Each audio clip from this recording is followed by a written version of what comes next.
ley de Ampère, que dentro de lo que es campo magnético va a jugar el mismo rol que jugaba la ley de Gauss en electrostática. Si recordamos la ley de Gauss, que evaluaba el flujo en una superficie cerrada, en realidad nos terminaba siendo útil para encontrar la intensidad de campo eléctrico bajo ciertas condiciones de simetría. En el tema de campos magnéticos, nosotros sabemos que la ley de Biot-Savart nos da todas las características del campo magnético generado por un elemento de conductor. Es decir, yo tengo un elemento de conductor y puedo saber en la vecindad de ese elemento de conductor cuál es el módulo, cuál es la dirección y cuál es el sentido del vector campo magnético en un punto que me interese. Y si tengo un conductor relativamente largo o con otras características, bueno, en definitiva tendré que integrar los aportes de todos los elementos del conductor para saber cuánto vale y para dónde apunta el campo magnético en un punto.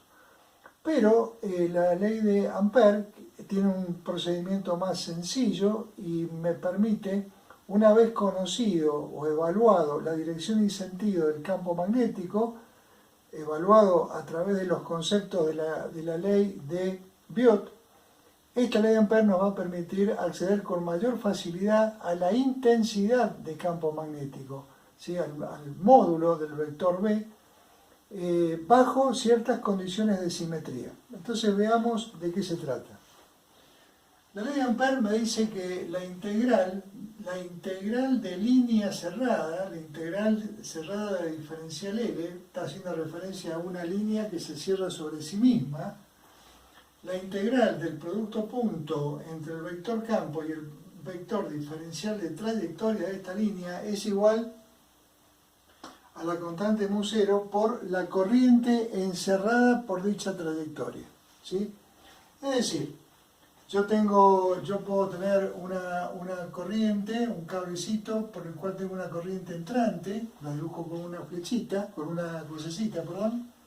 Puedo tener otro cablecito con una corriente saliente y puedo tener un montón de conductores más con corrientes entrantes o salientes, todas entrantes, todas salientes. Bien, cuando yo hago una trayectoria cerrada que encierro esos conductores, resulta que la integral a la cual hace referencia la ley de Ampère, es decir, de B punto diferencial de la trayectoria imaginaria, termina siendo igual a μ0 por la corriente encerrada, que en un caso como este sería la sumatoria de las corrientes que encierra nuestra trayectoria de Ampère, que no tiene por qué ser una trayectoria, digamos, que no sea imaginaria. E inclusive si yo tengo corrientes entrantes y corrientes salientes, esa sumatoria, cada una de las corrientes tendrá que tener un aporte positivo o negativo de acuerdo a un signo relativo que uno le pueda asignar por ser entrante o por ser saliente, ¿sí? Bien, entonces, esto es lo que me dice la ley de Ampère. Obviamente, si yo dibujo una trayectoria cualquiera en la cual no encierro ninguna corriente, esa integral me termina dando 0.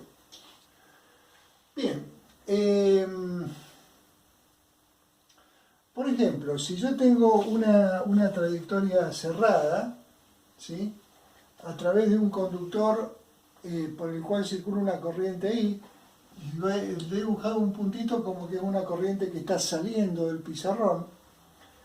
Esto hace referencia a un conductor recto y largo en el cual yo lo estoy encerrando con una trayectoria circular con una simetría con respecto al cable. Es decir, este sería el dibujo en perspectiva de lo que yo estoy viendo de frente, donde estoy viendo esta corriente y que está circulando en este dibujo en perspectiva, está saliendo de punta por el pizarrón y esta es la trayectoria circular que yo estoy observando acá, trayectoria imaginaria, ¿sí?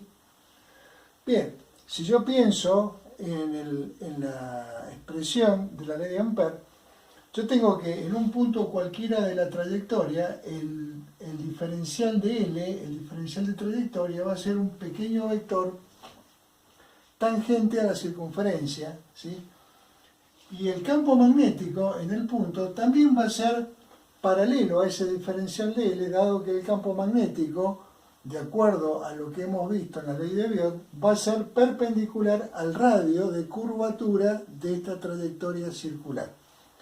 De tal manera que si uno imagina cada uno de los puntos de esta trayectoria, en todos ellos el diferencial de L y el campo magnético van a ser paralelos y van a apuntar para el mismo lado, y en consecuencia el ángulo entre B y diferencial de L va a ser 0 grados y el coseno de 0 vale 1, ¿sí?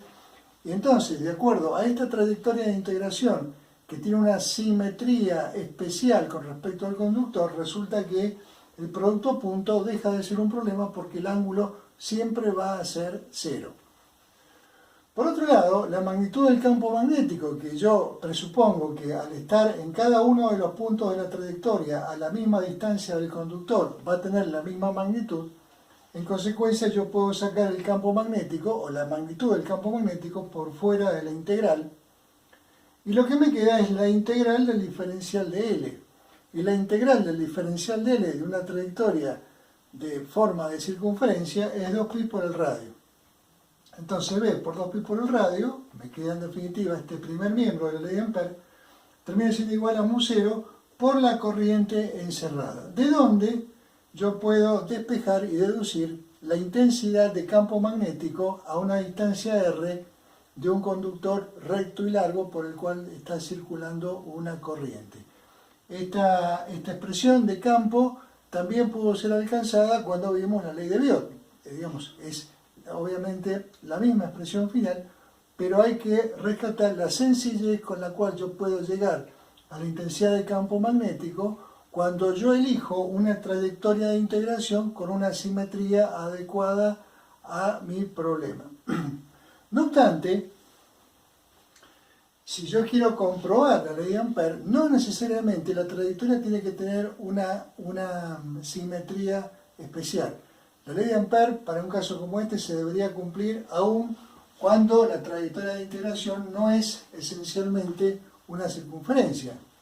Por ejemplo, un caso como este en el cual yo, si quiero aplicar la misma ley de Ampère al mismo conductor por el cual está saliendo del pizarrón una corriente I, la trayectoria ya no es una circunferencia y eso me genera diversos problemas. Por ejemplo, ¿cuál? Por ejemplo, si yo voy a tomar algún punto de la trayectoria, por ejemplo, este diferencial de L, ¿sí? Este diferencial de L está a un radio del conductor, o mejor dicho, a una distancia que difiere de un diferencial de L, por ejemplo, de esta otra parte de la trayectoria. El R que tengo acá va a ser mucho menor que el R que tengo ahí. Es decir, el R que recién era constante, ahora deja de serlo, y en consecuencia yo debo pensar que la intensidad del campo magnético va a ser más intensa acá que acá, como consecuencia de que acá estamos más cerca y acá estamos más lejos, ¿sí? Por un lado. Por otro lado, si yo, por ejemplo, en este pedacito tomo un diferencial de L, el diferencial de L, que tiene la dirección de la trayectoria en este pedacito, tiene una dirección y el campo magnético, que es perpendicular al radio, tiene otra dirección. Vale decir, el ángulo, que acá era 0, para cualquier elemento diferencial de L de la trayectoria, resulta que acá pareciera que no, y en este caso, por ejemplo, tiene un ángulo φ distinto de 0, y lo que es peor, en cada punto de la trayectoria, según la forma relativa que tenga, voy a tener ángulos entre diferencial de L y el campo magnético que no van a ser 0, van a ser todos distintos. Bien, pero, a ver, ¿de qué se trata esto? Se trata de que B punto diferencial L, sabemos que como producto escalar es el módulo del campo magnético por la longitud diferencial L por el coseno del ángulo, que en este caso es un ángulo φ, entre diferencial de L y el campo B. Resulta que dl por coseno de φ lo podemos asimilar a un diferencial de arco de una presunta circunferencia que yo podría llegar a imaginar con este radio R. Diferencial L por coseno de φ es la proyección del diferencial de L sobre una perpendicular al radio, vale decir un pequeño elemento de arco al cual lo voy a hacer igual al radio por diferencial de ángulo, ¿sí? Recordemos que un arco de circunferencia es radio por ángulo en radianes. Bueno, acá está, radio por ángulo. El ángulo no es más que un diferencial de ángulo, ¿sí? Porque estamos tomando un diferencial de trayectoria muy, muy pequeñito, es una abertura infinitesimal angularmente hablando. En consecuencia, diferencial L por el coseno de phi es una proyección que se asemeja a un elemento de arco, al cual le llamo R por diferencial de θ. Si el campo magnético a una distancia R, a esta distancia R, es lo que ya habíamos deducido de la ley de Biot y lo que acabamos de ver de la misma ley de Ampère, entonces puedo cancelar R con R acá, ¿sí? Y me queda, en definitiva, mu0 por I sobre 2pi, que como constantes pueden salir de la integral, y la integral me queda, la integral de línea cerrada, como ahora voy a integrar con respecto al ángulo, la integral de línea cerrada, para terminar de dar vuelta toda la trayectoria, yo voy a integrar θ, ¿sí? Θ, esto podría ser ángulo θ, de 0 a 2pi para terminar de dar la vuelta. Cuando termino de integrar esto, me queda mu0 por I sobre 2pi. La integral del diferencial θ es θ, y entre 0 y 2pi me queda 2pi. Cancelo, y esto me da mu0 por I, que es lo que me dice Ampère que me tiene que dar. Conclusión. Nosotros acá hemos arrancado el tema viendo como una aplicación de la ley de Ampère cómo puedo muy sencillamente poder encontrar la magnitud del campo magnético, ¿sí? Bajo una trayectoria simétrica especial. Pero acá estoy corroborando que independientemente de esa trayectoria con cierta simetría, la ley de Ampère se va a cumplir de la misma manera, es decir, no es función de la trayectoria. Vamos a las aplicaciones de la ley de Ampère. Vamos a ver básicamente 4 aplicaciones, 2 de las cuales están en el pizarrón. Estas tienen que ver con un conductor recto y largo. ¿Para qué? Para que aplicando la ley de Ampère poder ver cuánto vale el campo magnético, cuánto vale la intensidad del campo magnético en el exterior de un cable recto y largo y en el interior del mismo cable, ¿sí? Si yo tengo un cable recto y largo, tengo el ejemplo que yo tenía recién acá en la pizarra anterior. Vale decir que esto estaría como repetido con respecto a la pizarra anterior. Lo he vuelto a colocar como para comparar con este otro caso que también tiene que ver con un cable recto y largo, ¿sí? Con el mismo cable. Pero bueno, a ver, no está de más, como aplicación en la ley de Ampère, yo sé que si tengo un cable recto y largo y necesito saber cuánto vale la intensidad de campo magnético a una distancia R del cable, la dirección y el sentido del campo eléctrico me lo da la regla de la mano derecha o el producto vectorial que estaba previsto en la ley de Biot. Pero la intensidad del campo magnético vimos que era muy sencillo, trazando la trayectoria cerrada de Ampère, pero con una forma de circunferencia centrada en el cable. Yo sé que lo vimos en la pizarra anterior. Este producto punto involucra entre cada elemento de diferencial L de la trayectoria y el campo un ángulo de 0 grados. El campo con un radio constante sale fuera de la integral y luego la integral del diferencial de L es 2pi por R, de donde entonces el campo magnético a una distancia R de un cable recto y largo por el que circula una corriente I tiene esta forma. Y obviamente es inversamente proporcional a R, vale decir, mientras más lejos del cable estoy, menor será la intensidad del campo magnético. Ahora, si yo le aplico, si yo hago un cortecito de este cable chiquitito, ¿sí? y le pongo una lupa, el cable, este cablecito, lo veo como un cilindro, como está dibujado en esta parte del pizarrón. ¿Para qué? ¿para qué lo he agrandado tanto? Para poder meterme dentro del cable y ver cuánto vale el campo magnético en el interior del cable. Entonces, la misma corriente que estaba circulando recién sigue circulando por el cable lo he agrandado, y con respecto al eje axial que pasa por el centro del cable, yo voy a trazar una circunferencia de radio R interior al radio R mayúscula, que tiene que ver con el radio del cable en sí mismo. ¿Por qué? ¿Por qué una circunferencia de radio R minúscula? Porque necesito deducir cuánto vale la intensidad de campo a una distancia R dentro del conductor. Entonces, ¿qué hago? Hago una trayectoria cerrada que pase por ese punto. La trayectoria cerrada no tiene cualquier forma, tiene forma de circunferencia, porque me resulta más sencillo a la hora de hacer cálculos. Entonces, acá está. ¿Qué me dice la ley de Ampère? Que en un punto como este, el campo por diferencial de L, integrando todo ese producto a lo largo de la trayectoria cerrada, tiene que ser igual a mu0 por I, pero no por esta I, porque ahora lo que tengo que ver es la corriente encerrada por la trayectoria. Recién, la corriente encerrada por la trayectoria era la corriente del cable, porque lo único que atravesaba la trayectoria era el cable con intensidad I.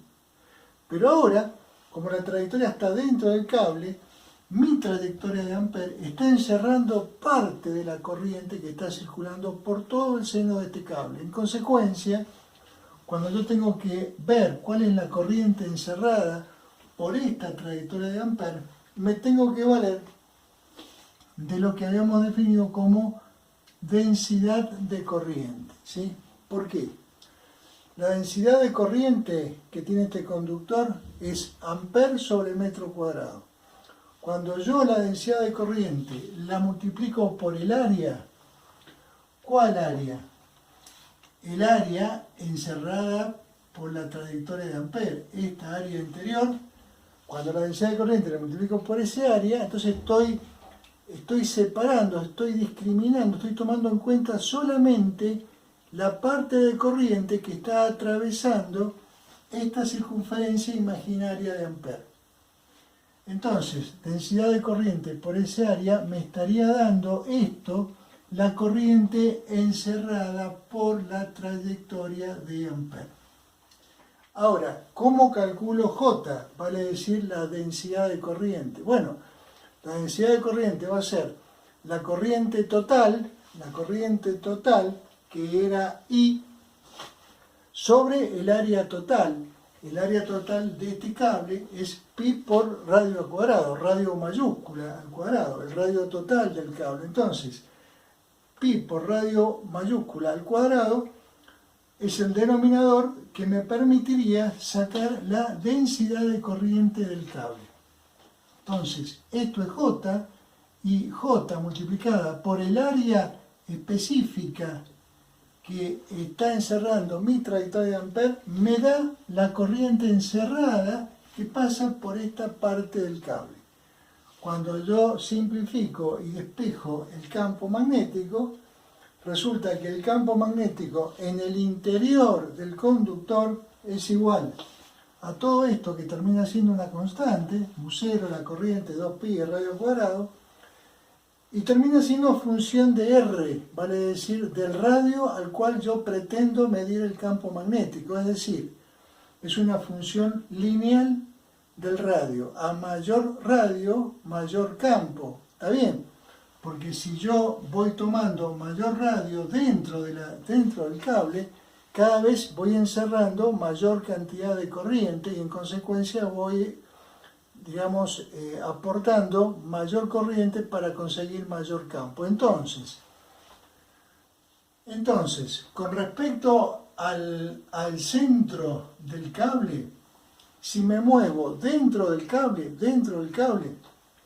el campo va a crecer en función del radio, ¿sí? Va a tener un crecimiento lineal con el radio. A mayor radio, mayor campo, hasta que llego a la superficie del cable. Cuando de la superficie salgo hacia afuera, ahí empieza a estar vigente esta expresión, en donde entonces ahora el campo empieza a disminuir cuando la distancia del cable empieza a aumentar. Tercera de las aplicaciones para la ley de Ampère, que es el campo magnético en el interior de un solenoide. ¿Qué es un solenoide? Es un bobinado, un enrollamiento de un cable que va a transportar corriente, que lo estamos bobinando alrededor de un cilindro, ¿sí?, para darle forma.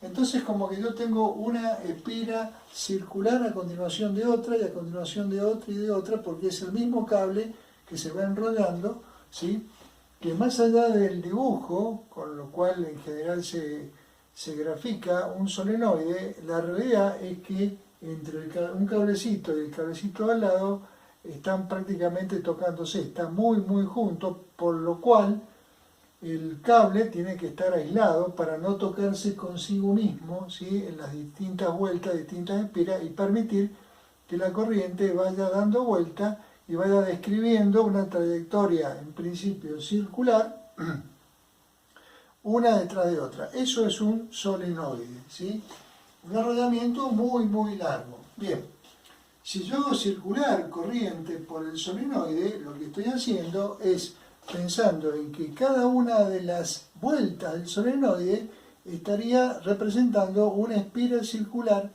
de la forma que ya vimos en la ley de Biot.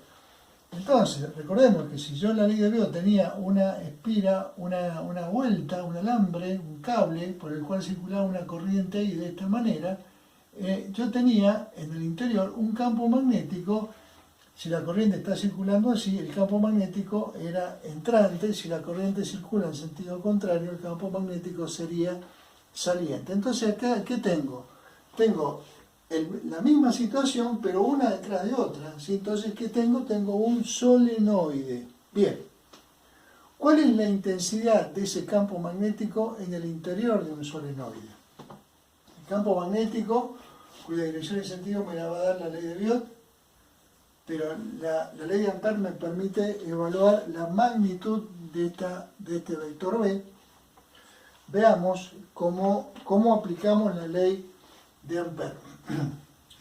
Bien, lo que se hace acá es hacer un corte imaginario del solenoide, con lo cual yo me permito ver como si hubiera cortado todos los alambres por la mitad, ¿sí? Por supuesto que el gráfico ha exagerado el diámetro del alambre como para poder poner de manifiesto el sentido de circulación de la corriente. Si la corriente, por ejemplo, entra por arriba y sale por abajo, vuelve a entrar por arriba y sale por abajo, según este dibujo, entonces que entre por arriba me permite poner una crucecita en el alambre, en el cable, y que salga por abajo me permite poner puntitos del lado de abajo. Bien, es simplemente un diagrama como para poderme dar cuenta de qué es lo que estoy haciendo. ¿Qué voy a hacer? Voy a aplicar la ley de Ampère. La ley de Ampère necesita una trayectoria cerrada, imaginaria. ¿Cuál va a ser mi trayectoria cerrada? Esta que está en rojo, que dice A, B, C, D, un rectángulo que se mete imaginariamente dentro del solenoide, en el interior del solenoide. Bien, y entonces, si yo quiero evaluar con la ley de Ampère la trayectoria cerrada, lo que tengo que hacer, dado que ahora mi trayectoria es un rectángulo, puedo partir esta integral en una integral que vaya de A hasta B, de B hasta C, de C hasta D y de D hasta A, recorriendo, ¿sí?, los cuatro lados de este rectángulo. Con lo cual, después empezamos a hacer las siguientes aproximaciones. Si yo estoy pensando, a ver, en general, las líneas de campo magnético que van a salir de acá y van a entrar, ¿sí?, del otro lado, en general, esas líneas de campo magnético van a pasar desde, si el campo en el interior va, en este dibujo, de derecha a izquierda, por el exterior van a ir de izquierda a derecha, en sí. Van a volver, como quien dice, van a salir de un polo norte acá y van a entrar por un polo sur del otro lado. En consecuencia, el campo magnético que está volviendo por afuera va a atravesar la parte de la trayectoria que va de B hasta C, la parte que va de B hasta C, el campo magnético y el diferencial de L, la trayectoria en definitiva, van a estar a 90 grados. Como esto es un producto punto, esto entonces no va a aportar más que un 0 a la trayectoria total. Lo mismo va a ocurrir en el pedazo de trayectoria que va de D a A. De D a A, el vector campo magnético en este punto va a estar a 90 grados de la trayectoria que va del punto D al punto A. Por lo tanto, esta parte de la vuelta también va a sumar 0. La parte de la trayectoria que está entre C y D, yo la puedo imaginar extremadamente alejada, porque nada me dice de las dimensiones que debe tener este rectángulo. La única condición es que sea una línea cerrada. En consecuencia, ustedes van a ver en el libro que acá hay como una especie de quiebre, haciendo referencia a que esto lo podría representar mucho más arriba, y en consecuencia está tan alejado del solenoide que puedo pensar que el campo magnético tan lejano es aproximadamente nulo. En consecuencia, esta parte de la trayectoria tampoco va a aportar nada a la integral total de Ampère. En consecuencia, de las 4 partes en que hemos dividido esta trayectoria, nos quedamos con esta, que tiene que ver con la parte que va de B hasta, de A hasta B. De A hasta B. ¿En dónde? En el interior, el campo magnético lo vamos a sacar fuera de la integral. La integral de longitud de A a B le vamos a llamar L, así que el pedacito de trayectoria que se ha metido dentro del solenoide. Entonces, toda la integral que termina reduciéndose a la integral entre A y B me queda igual a el campo magnético por la longitud L de la trayectoria, y eso tiene que ser igual a mu0 por la corriente encerrada por la trayectoria. ¿Cuál es la corriente encerrada por la trayectoria? Bueno, la corriente I que entra acá, sale acá, entra acá, sale acá, entra, sale. En definitiva, de mi trayectoria de Ampère, las veces que la trayectoria está siendo atravesada por la corriente suman 1, 2, 3, 4 veces I. ¿Sí? Un número entero de veces I, la cantidad de cablecitos que intervienen dentro de esta trayectoria arbitraria de Ampère. Con lo cual ya me permito despejar el valor del campo magnético pasando L dividiendo. Y entonces cuando L pasa dividiendo, lo que me queda acá vale decir el número de conductores que están atravesando la línea cerrada de Ampère dividido la longitud L, me está dando una constante propia del solenoide que se va a anotar con N minúscula y tiene que ver con lo que se llama concentración de espiras. ¿Sí? ¿Cuántas espiras por metro tengo en este solenoide? Vale decir, es como si yo acá digo, a ver, yo tengo 1, 2, 3, 4 conductores, ¿y esto cuánto vale? 10 centímetros. Entonces tengo 4 sobre 0,10 metros, ¿sí?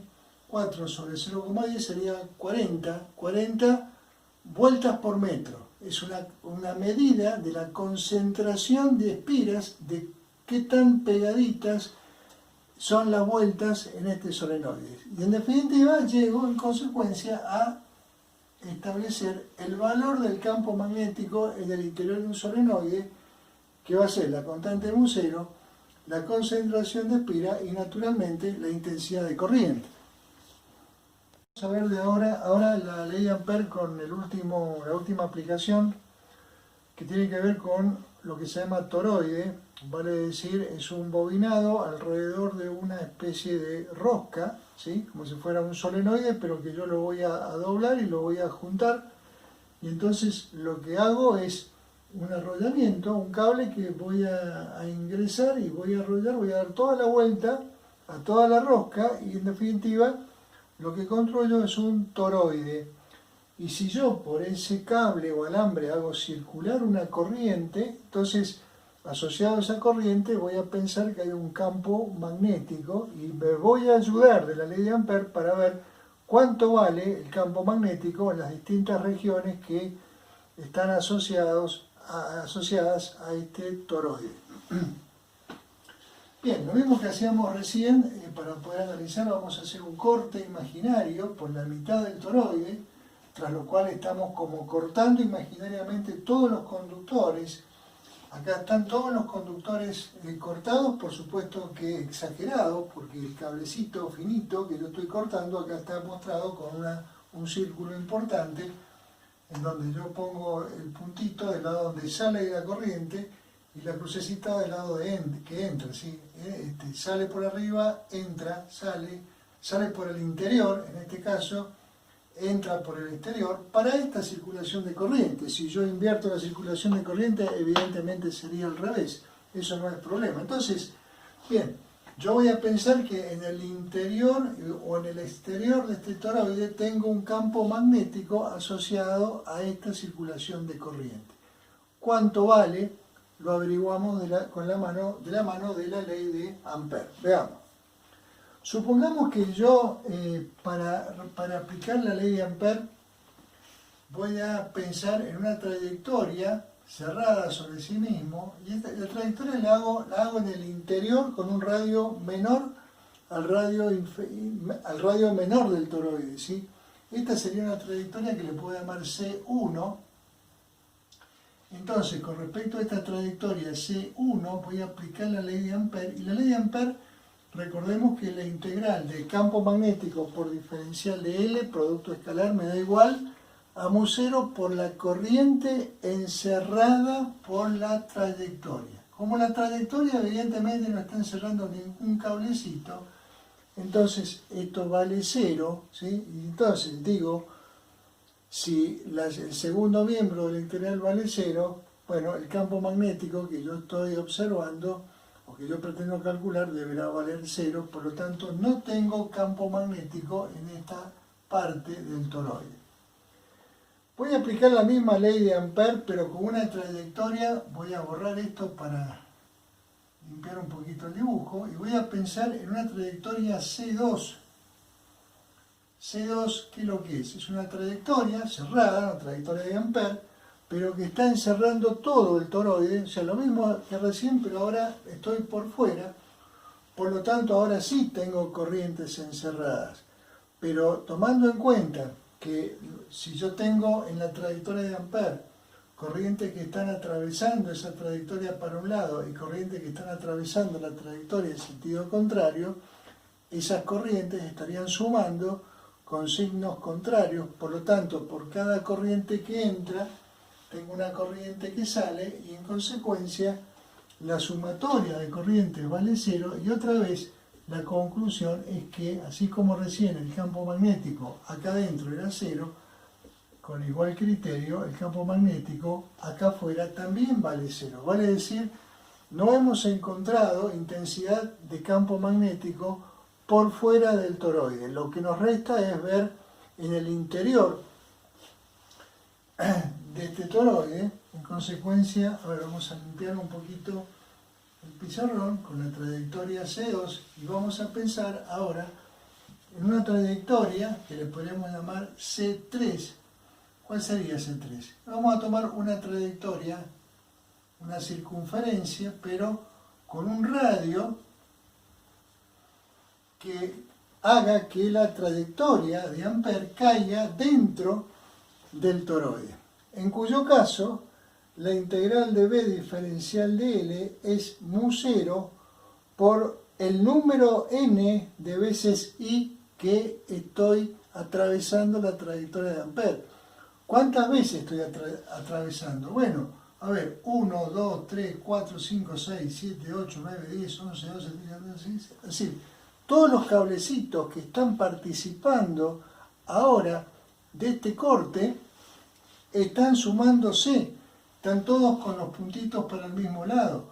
Recién, en la trayectoria de recién, por cada puntito tenía una crucecita, y en consecuencia la sumatoria me dio 0, pero ahora todos los cablecitos encerrados por mi trayectoria, llamémosle C3, están apuntando para el mismo lado, están todos sumando y en consecuencia n veces I va a ser el segundo miembro de la ley de Ampère, por supuesto afectado por mu sub 0. ¿De dónde yo puedo, pensando que la trayectoria, la integral del diferencial L siempre es, para este caso, 2pi por R, puedo despejar el valor de la intensidad de campo magnético y ver que va a ser función del número n de vueltas que tengo alrededor del toroide. Por supuesto va a ser función de la intensidad de corriente en Ampère y también será función del radio, vale decir, a menor radio, mayor campo. Pero obviamente que este radio es un radio que está comprendido entre un radio menor y un radio mayor, es decir, el radio R como variable es un radio que va a caer dentro de los límites internos de este toroide.